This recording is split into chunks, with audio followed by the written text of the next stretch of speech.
បាទជំរាបសួរបងប្អូនជាទីគោរពជាពិសេសបងប្អូនដែលតែងតែស្ដាប់រាល់ content ដែលខ្ញុំបានធ្វើក៏ដូចជារឿងរ៉ាវមួយចំនួនដែលខ្ញុំតែងតែធ្វើយកមកចែករំលែកឲ្យបងប្អូនទាំងអស់គ្នាបានដឹងសម្រាប់ការចេញមុខមកនេះក៏ដោយសារតែខ្ញុំជួបហៅថាហេតុការណ៍មួយដែលធ្វើឲ្យខ្ញុំមានការភ្ញាក់ផ្អើលយ៉ាងខ្លាំងហេតុការណ៍នោះគឺនៅល្ងាចមិញហ្នឹងគឺខ្ញុំទៅរត់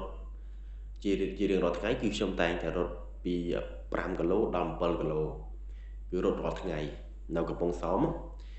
នៅពេលដែលខ្ញុំរត់ចឹងទៅខ្ញុំក៏ហត់ក៏ខ្ញុំទៅសម្រាកក្រោមដើមឈើមួយអង្គុយមាត់សមុទ្រហ្នឹងឯងនៅគណៈពេលដែលខ្ញុំកំពុងតែអង្គុយហ្នឹងមានអ៊ំប្រុសម្នាក់ដែលគាត់ដើររឺអាចារ្យមែនទេទៅគាត់មិនមែនជាមនុស្សមានបញ្ហាអីទេគ្រាន់តែគាត់ជាមនុស្សម្នាក់ដែលបើយើងនិយាយឲ្យស្រួលស្ដាប់ទៅជីវភាពខ្វះខាតទៅឯងនិយាយអញ្ចឹងចំពោះការនិយាយរបស់គាត់គឺធម្មតាសំណួរមួយដែលខ្ញុំបានសួរទៅគាត់ខ្ញុំជាមនុស្សម្នាក់ដែលចង់ដឹងពីអ្នកដទៃយ៉ាងខ្លាំងអ្វីដែលខ្ញុំសួរដំបូងគឺខ្ញុំចង់និយាយសួរទៅកាន់គាត់ថាខ្ញុំអត់ប្រមាថមើលងាយអាយុជីវិតរបស់គាត់ទេប៉ុន្តែខ្ញុំចង់ដឹងគាត់ថាតើគាត់នឹងធ្លាប់មានបទពិសោធន៍ដែលប៊ីសនឹងខ្លួនឯងនឹងបាត់បង់ជីវិតដែរអត់ហើយមុននឹងខ្ញុំសួរគាត់ខ្ញុំក៏បានប្រាប់គាត់ដែរថាខ្ញុំធ្លាប់2ដងដែលជីវិតរបស់ខ្ញុំនឹងប៊ីសនឹងបាត់បង់ជីវិតអញ្ចឹងហើយអ្វីដែលខ្ញុំសួរគាត់នឹងដើម្បីយកបទពិសោធន៍របស់គាត់នឹងយកមកចែករំលែកឲ្យអ្នកផ្សេងទៀតបានដឹងថាបើសិនជាធ្វើដោយគាត់ប៊ីសនឹងបាត់បង់ជីវិតដោយគាត់ប៉ុន្តែបើយើងដឹងអំពីរឿងរ៉ាវដែលប៊ីសនឹងស្លាប់ហ្នឹងគឺអាចយកមកកែប្រែឬក៏យកមកការពារបាននៅពេលដែលខ្ញុំសួរគាត់ទៅគាត់ថាខ្លួនគាត់នឹងប៊ីសនឹងបាត់បង់ជីវិតម្ដងគាត់និយាយអញ្ចឹងណា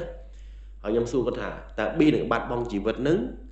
ដោយសារមូលហេតុអីខ្ញុំសួរអញ្ចឹងហើយគាត់ក៏បាននិយាយមកកាន់ខ្ញុំវិញថាខ្លួនគាត់ហ្នឹងធ្លាប់លងទឹកគាត់និយាយអញ្ចឹងណាគាត់ថាកាលហ្នឹងគាត់ទៅធ្វើការនៅស្រុកថៃទៅចុះទូកបងប្អូនដែលជាជនចំណាក់ស្រុកក៏ដូចជាបុគ្គលិកឬសំទោសអ្នកដែលទៅធ្វើការនៅបរទេសច្បាស់ជាបានដឹងថាការចុះទូក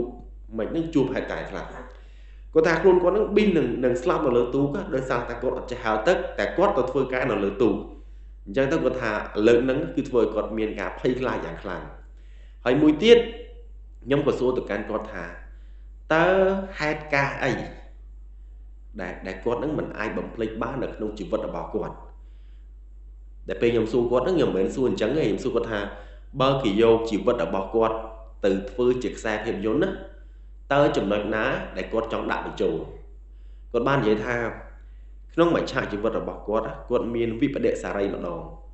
ហើយវិបដិសារីម្ដងនោះគឺថាគាត់នឹងទៅហូបបាយជាមួយនឹងក្រុមគ្រួសាររបស់គាត់មានកូនស្រីម្នាក់កូនប្រុសម្នាក់ប្រពន្ធគាត់ហើយនឹងម្ដាយក្មេកគាត់ថាកំពុងតែហូបបាយនឹងផងដែរទើសសម្ដីជាមួយប្រពន្ធនៅពេលដែលទើសសម្ដីជាមួយប្រពន្ធអញ្ចឹងទៅយកចានថ្មគប់ជើងសសរផ្ទះនៅពេលដែលគប់ភីអញ្ចឹងទៅអ្វីដែលគាត់មិននឹកស្មានដល់នោះគឺអំបែងចានហ្នឹងគឺវាខ្ទាតមកចំភ្នែកកូនរបស់គាត់ធ្វើឲ្យកូនរបស់គាត់នឹងពិការភ្នែក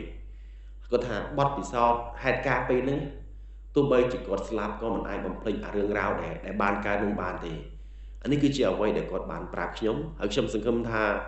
អ្វីដែលគាត់រៀបរាប់មកឲ្យខ្ញុំស្ដាប់នឹងជាប្រយោជន៍សម្រាប់បងប្អូនទាំងអស់គ្នាយកទៅការពារខ្លួន